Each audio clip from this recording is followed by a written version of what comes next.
ابتدائے آفرینش سے لے کر آج تک انسانوں نے اپنے مد مقابل کو شکست دینے کے لیے تین محاذوں پر جنگ کی ہے: عسکری، معاشی اور معاشرتی۔ عموماً جنگوں یا دشمنیوں کا آغاز ایک دوسرے کو معاشی طور پر نقصان پہنچانے سے کیا جاتا تھا۔ اس کے لیے ہر وہ حربہ استعمال کیا جاتا جس کے نتیجے میں دشمن کوڑی کوڑی کا محتاج ہو جائے۔ کھڑی فصلوں کو آگ لگانے، قافلے لوٹنے اور دکانیں جلانے سے بھی گریز نہ کیا جاتا تھا۔ تاریخ اس بات پر شاہد ہے کہ آلو کی کاشت کا رواج دراصل جنگوں میں فصلوں کو اجڑنے سے بچانے کے لیے عام ہوا۔ آلو دراصل زیر زمین اگتا ہے اور علاقے رونتی ہوئی افواج کے پاس کبھی اتنا وقت نہیں ہوتا کہ وہ زمین کھود کر فصل کو تلف کریں۔ آلو اور جنگوں میں قحط سالی سے بچنے کا تعلق 17ویں صدی میں آئرلینڈ کی طویل جنگوں میں واضح ہوا، جب وہ قوم صرف اسی آلو کی فصل کی وجہ سے مدتوں اپنے مد مقابل افواج سے لڑتی رہی۔ ان دنوں آئرلینڈ کا ایک شخص اوسطاً 10 آلو کھا جاتا تھا اور اپنے مویشیوں کو بھی آلو کھلاتا تھا، جن سے وہ دودھ اور گوشت حاصل کرتا تھا۔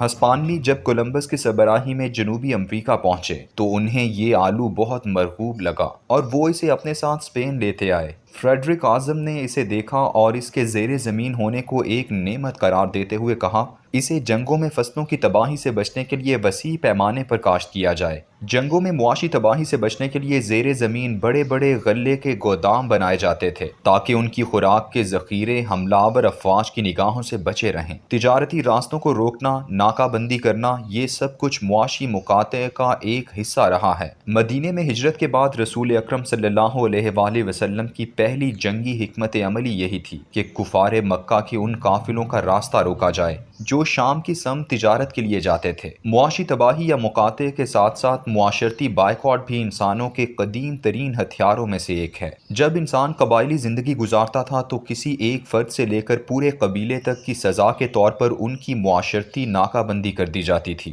ہمارے ہاں اسے حقہ پانی بند کرنا کہتے ہیں۔ اگر کسی فرد کو قبیلہ بدری کا حکم صادر کیا جاتا تو پھر اس کے لیے اپنے علاقے میں رہنا دشوار ہو جاتا، اس لیے کہ اس سے کوئی دوسرا قبیلہ تعلقات رکھتا تو وہ دراصل بائیکاٹ کا حکم دینے والے قبیلے کے ساتھ جنگ کا خطرہ مول لے رہا ہوتا۔ بلوچستان کے قبائلی معاشرے میں اس طرح کے واقعات ابھی کل کی تاریخ ہیں۔ آپ کو پنجاب اور سندھ میں لاتعداد ایسے بلوچ خاندان ملیں گے جنہیں ان کے قبیلوں نے اپنے علاقوں سے نکالا تھا اور وہ یہاں آ کر آباد ہو گئے۔ دشمنی کے خلاف دونوں حربے یعنی معاشی اور معاشرتی ناکہ بندی سے اگر معاملہ حل نہ ہو تو پھر تلواریں سونت لی جاتی اور میدان میں نکل کر ایک دوسرے سے جنگ کی جاتی۔ یہی ترتیب آپ کو تاریخ کی تمام جنگوں میں نظر آتی ہے۔ سیرت النبی صلی اللہ علیہ وآلہ وسلم کی ترتیب بھی یہی ہے، جس کا ایک باب شیب ابی طالب کے ابتلا کے 2.5 سال ہیں، جب مکہ کے تمام سرداروں نے پورے بنی ہاشم قبیلے کا معاشی اور معاشرتی مقاطعہ کر دیا تھا اور رسول اکرم صلی اللہ علیہ وآلہ وسلم اس مقاطعے سے خالصتاً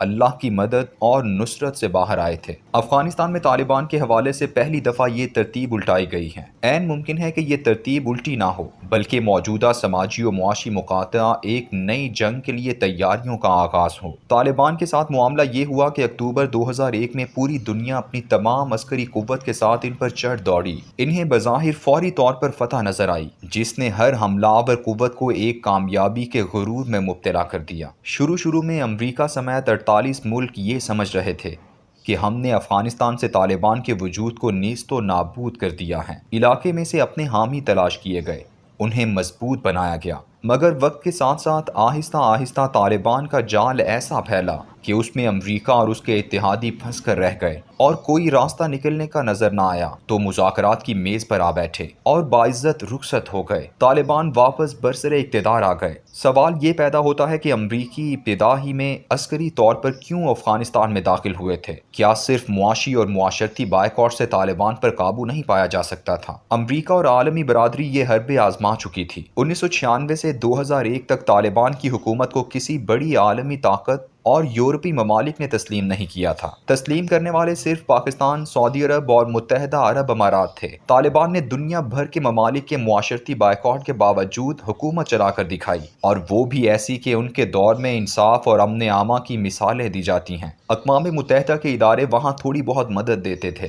لیکن وہ بھی بے دلی کے ساتھ۔ یہی وجہ ہے کہ 2000 میں جب وہاں شدید قحط سالی تھی تو مارچ 2001 کو بامیان میں بدھ کے مجسموں کی تباہی کا بہانہ بنا کر اقوام متحدہ کے دفاتر بھی بند کر دیے گئے۔ یونیسیف کی بیکریاں جو روٹی دیتی تھیں بند ہو گئیں۔ پاکستان سے الرشید ٹرسٹ نے ہزاروں تندور افغانستان میں کھولے اور روٹی کی قلت نہ ہونے دی۔ یہی وجہ ہے کہ 11 ستمبر کے بعد الرشید ٹرسٹ ان چند تنظیموں میں سے تھا جس پر سب سے پہلے پابندی لگائی گئی۔ اس قحط سالی کے باوجود طالبان حکومت 7 ماہ بعد بھی قائم تھی اور اب عالمی طاقتوں کے پاس اور کوئی راستہ باقی نہ تھا کہ ان پر حملہ کر دیا جائے۔ لیکن اب 20 سال بعد 3000 ارب ڈالر پھونکنے کے باوجود فوجی سطح پر بھی ذلت آمیز شکست ہو گئی۔ پہیہ پھر سے الٹا گھمایا جا رہا ہے، یعنی وہ تمام ممالک یا قوتیں جو میدان جنگ میں شکست کھا چکی ہیں اب سفارتی اور معاشی بائیکاٹ کا ہتھیار استعمال کر رہی ہیں۔ اس ہتھیار کے استعمال کی باتیں فروری 2020 سے شروع کر دی گئی تھیں۔ دنیا بھر میں یہ پروپیگنڈا عام کر دیا گیا تھا کہ طالبان تنہا یہ حکومت نہیں چلا سکیں گے۔ امریکہ نے 20 سالوں میں افغانستان کو بہت بدل دیا ہے۔ اب افغان پہلے جیسے نہیں رہے، اب یہ انٹرنیٹ کے عادی لوگ ہیں، لیکن حقیقت اس کے برعکس ہے۔ امریکہ نکلا تو سب سے پہلے یہی انٹرنیٹ کے عادی لوگ ہی ایئرپورٹ کی جانب بھاگے، امریکیوں کے ساتھ ہی ملک چھوڑ گئے۔ امریکی تبدیلی کی سب سے بڑی علامت 3 لاکھ فوج تھی جو کاغذ کے بنے ہوئے پتلوں کی طرح ڈھیر ہو گئی۔ 3 لاکھ عظیم فوجی اربوں ڈالر کا اسلحہ طالبان کے حوالے کر کے ہتھیار ڈال گئے۔ اب پیچھے رہ گئے طالبان اور ان کی افغان قوم، جنہیں لڑنا بھی آتا ہے اور جنہیں معاشی بائیکاٹ کا تجربہ بھی ہے اور معاشرتی مقاطعے کا اندازہ بھی۔ طالبان جو تازہ عسکری جنگ جیتے ہوئے ہیں، اب یہ معاشی و معاشرتی مقاطعے بھی جیت جائیں گے۔ اللہ اگر انہیں تعداد اور قوت میں کم ہونے پر بدر کی طرح فتح یاب کروا سکتا ہے تو اس عالمی شیبے ابی طالب سے بھی ضرور نکالے گا، یہ اس کا وعدہ ہے۔ لیکن روز حشر 1 ارب 60 کروڑ مسلمان اپنے لیے جواب سوچ لیں کہ جب انہیں کٹہرے میں کھڑا کر کے سوال کیا جائے گا کہ جب 4 کروڑ مسلمانوں پر عرصہ حیات تنگ کیا گیا تو غلے کے گوداموں اور عیش و عشرت کے سامان کے باوجود تم ان عالمی طاقتوں کی صف میں معاشی بائیکاٹ کرنے کیوں کھڑے ہوئے تھے؟